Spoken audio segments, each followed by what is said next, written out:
নমস্কার বন্ধুরা, কেমন আছেন সবাই? গণেশ গীতিকা চ্যানেলে সকলকে স্বাগত জানাই।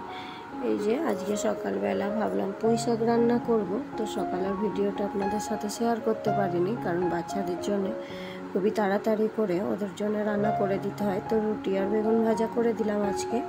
আর ভাবলাম যে এই যে পুঁই শাকটা রয়েছে, তো পুঁই শাকটাই আজকে রান্না করি। তো তাড়াতাড়ি করে এই যে আলুটা কেটে নিচ্ছি, কারণ 9টার মধ্যে ওর বাবা বেরিয়ে যায়, আর তার মধ্যে যদি রান্নাটা না হয় তো ওর বাবার টিফিনটা নিয়ে যেতে পারবে না, ফের আমাকে তাহলে যেতে হবে। তো এই যে এখন ভালোভাবে আলুগুলোকে কেটে নিচ্ছি, তার একটু তাড়াতাড়ি হাতটা চালাচ্ছি যাতে তাড়াতাড়ি হয়ে যায়। আসলে বাচ্চাদের জন্য সকালবেলা উঠে ফের খাবার দাবার তৈরি করে তার বাদে ফের রান্না করা, কারণ বেলায় রান্না করলে তো বাবার জন্যে অসুবিধা হয়ে যায়, কারণ বেলায় রান্না করব, মেয়েদের বাস এসে যাবে, তো সেজন্যই একটু থাকে কি বলে ওটা, যে বাস এসে গেলে ফের ঘরেতে তো কেউ নেই, জানেনই আপনারা। তো আমি যদি টিফিন দিতে যাই আর আমার পিছনে বাস এসে গেলে বাচ্চাদেরকে কে নেবে, তো সেই চিন্তাটা মাথার মধ্যে থাকে। তো জানি না কতটা কি হবে। তো রান্নাটা ওই জন্য তাড়াতাড়ি বসাবার চেষ্টা করছি। ওইদিকে দেখছেন ভাতটাও বসিয়ে দিয়েছি, আর এদিকে আলুগুলো কেটে নিয়ে শাকটাও আমি ভালোভাবে কেটে নিলাম। তো এই যে সমস্ত কিছু রেডি করে নিয়ে তার বাদে আমি কড়াটা বসিয়ে দিচ্ছি। আর জানেন তো, আমার একটা অভ্যাস রয়েছে, যখনই আমি দেখি যে গ্যাসের এই ওভেনটার মধ্যে কিছু পড়ে রয়েছে, তো আমি তাড়াতাড়ি করে সেটাকে আগে সাফ করে নিই, কারণ নোংরা হয়ে থাকলে দেখতে একটা কেমন লাগে। তো এটা আমার রান্না করতে করতে একটা অভ্যাস, আমি বারবার ওই পোছাটা দিয়ে, যে কাপড়টা থাকে ওটা দিয়ে মুছে নিই। তো এই যে এখানে আগের দিনে মাছগুলো ভেজে রেখেছিলাম, সেগুলোই এখন ভালোভাবে ফের একবার ভেজে নিচ্ছি, কারণ এখন বরফ ছাড়িয়ে ফ্রিজ থেকে বার করে ফের বরফটা ছাড়িয়ে মাছগুলো যদি ভাজতে দিই অনেকটাই লেট হয়ে যাবে। তো যতটা পারি আগের দিনে কাজটা করে রাখি, যাতে সকালবেলা একটু তাড়াতাড়ি করতে পারি, কারণ বাচ্চাদের 7:30-8টার মধ্যে বাস আসে। তো ওদের জন্য রান্নাবান্না করে ফের দুপুরের জন্য রান্নাবান্না, তো ওই জন্য একটু তাড়াতাড়ি করে রাখি, আগের দিনে রেডি করে রাখি। অনেক সময় তো এরকমও হয় যে আগের দিনে সমস্ত কিছু সবজি কেটে রেডি করে ফ্রিজের মধ্যে রেখে দিই, পরের দিনকে ফের ওটা রান্না করি। তো আজকে আর সেটা হয়ে ওঠেনি, আজকে সকালবেলায় তাই কেটে কুটে নিয়ে রান্নাটা বসিয়ে দিয়েছি। তো এই যে পেঁয়াজটা আগে ভেজে নিচ্ছি। তো চলুন তাড়াতাড়ি করে রান্নাটা করে ফেলি।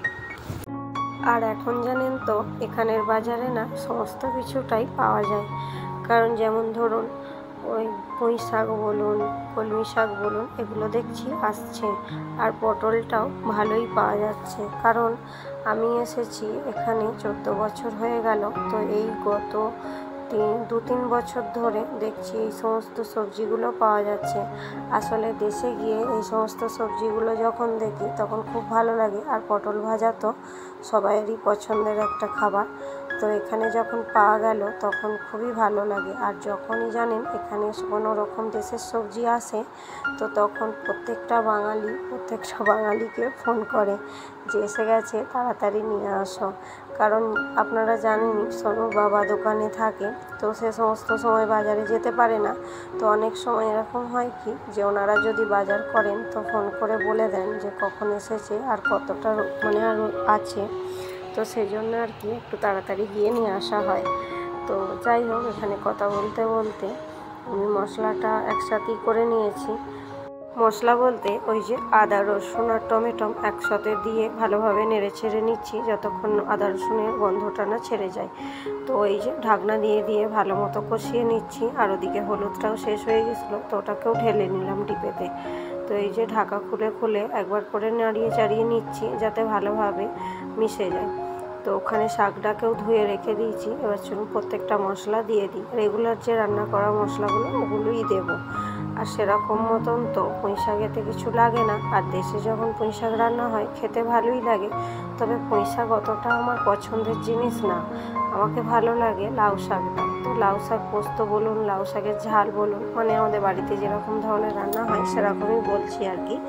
তো আপনারা লাউ শাকের কোন সবজিটা খেতে ভালোবাসেন? লাউ শাক পোস্ত, ঝাল, আরও নানান ধরনের রেসিপি রয়েছে, আমি ঠিক অতটা জানি না। তো আপনারা কমেন্টে বলবেন যে আপনাদেরকে লাউ শাকের কী কী জিনিস খেতে ভালো লাগে।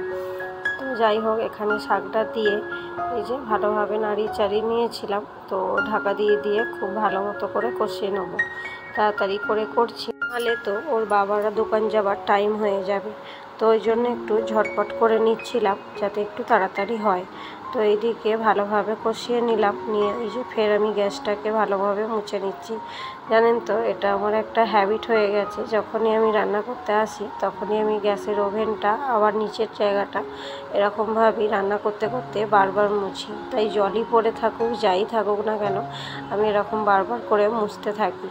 জানি না কেন এরকম আমার অভ্যেসটা হয়ে গেছে। তো আমাকে ভালো লাগে যে যাতে পরিষ্কারটা থাকে। আর এদিকে দেখুন, ঢাকা দিয়ে রান্না করতে করতে আলুটাও অনেকটা সিদ্ধ হয়ে গেছে। তো ফের ঢাকা দিয়ে ভালোভাবে এটাকে সিদ্ধ হওয়ার জন্য রেখে দিয়েছিলাম। তো ঢাকা দিয়ে দিয়ে রান্না করলে দেখি তাড়াতাড়ি হয়ে যায়। তো সেজন্যে ঢাকা দিয়ে দিয়ে একটু রান্নাটা করে নিচ্ছি। গল্প করতে করতে কিন্তু রান্নাটা আমার অনেকটাই এগিয়ে গিয়েছে। তো এই যে নাড়াচাড়া করে নিয়ে ভালোভাবে তারপরে জলটা ঢেলে দেবো, কারণ সিদ্ধ করে নিয়ে তারপরে মাছগুলো দেব। নাহলে আগে মাছগুলো দিয়ে দিলে দেখি খুলে খুলে মতো যায়, তো কাঁটা মিশে যাবে, বাচ্চারাও তো খাবে। ওর জন্য এখন মাছগুলো দেবো না। তো এটাকে জল ঢেলে ভালোভাবে ঢাকা দিয়ে সিদ্ধ করে নেব, পরে মাছগুলো দেবো নামাবার খানিকটা আগে। তো চলুন, এই যে জলটা আমি ঢেলে দিচ্ছি, দিয়ে ঢাকা দিয়ে খানিকক্ষণ এটাকে সিদ্ধ করে নেবো। অর্ধেক তো সিদ্ধ হয়েই গিয়েছে। তো এটা পুরোপুরি সিদ্ধ করে নিয়ে তারপরে মাছগুলোকে দেব। তো এই যে এখন এটা হতে থাক। ঢাকাটা খুলে এই যে হয়ে গেছে, তো ঢাকাটা খুলে দিলাম। তো এবার মাছগুলোকে দিয়ে খানিকক্ষণ ফুটিয়ে নিয়ে নেড়ে চেড়ে নিয়ে তার বাদে নামিয়ে নেব। আসলে মাছগুলো কালকে ভেজে রেখেছিলাম আগের দিনে, তো সেজন্য একটু শক্ত মতো হয়ে গিয়েছিল।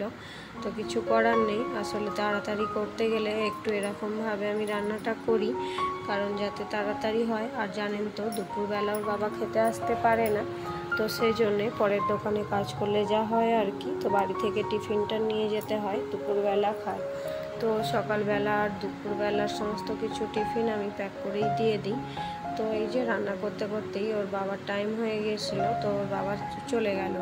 যে বললো, আমি তারপরে বললাম যে ঠিক আছে, আমি দিয়ে আসবো তখনই।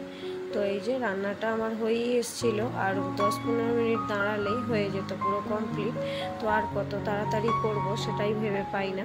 তো যাই হোক, এখানেতে রান্নাটা আমি সমস্ত কিছু কমপ্লিট করে নিয়ে তার বাদে স্নান টান করে চলে এলাম এই যে ওর বাবার টিফিনটা গুছোবো বলে। তো প্রথমে এখানে টিফিনটা আমি নিয়ে নিয়েছি। তো টিফিনটা ওর বাবার গুছিয়ে নেব, কারণ ওর বাবা তো দোকান চলে গেল। আর 15 মিনিট মতো লেট হয়ে গিয়েছিল, মানে যদি দাঁড়াতো তাহলে হয়ে যেত, কিন্তু 15 মিনিট মতো লেট হয়ে যাবে, ওই জন্যে আর ওর বাবা দাঁড়ালো না। আর এখানে অনেক কড়াকড়ি নিয়মও এরকম রয়েছে।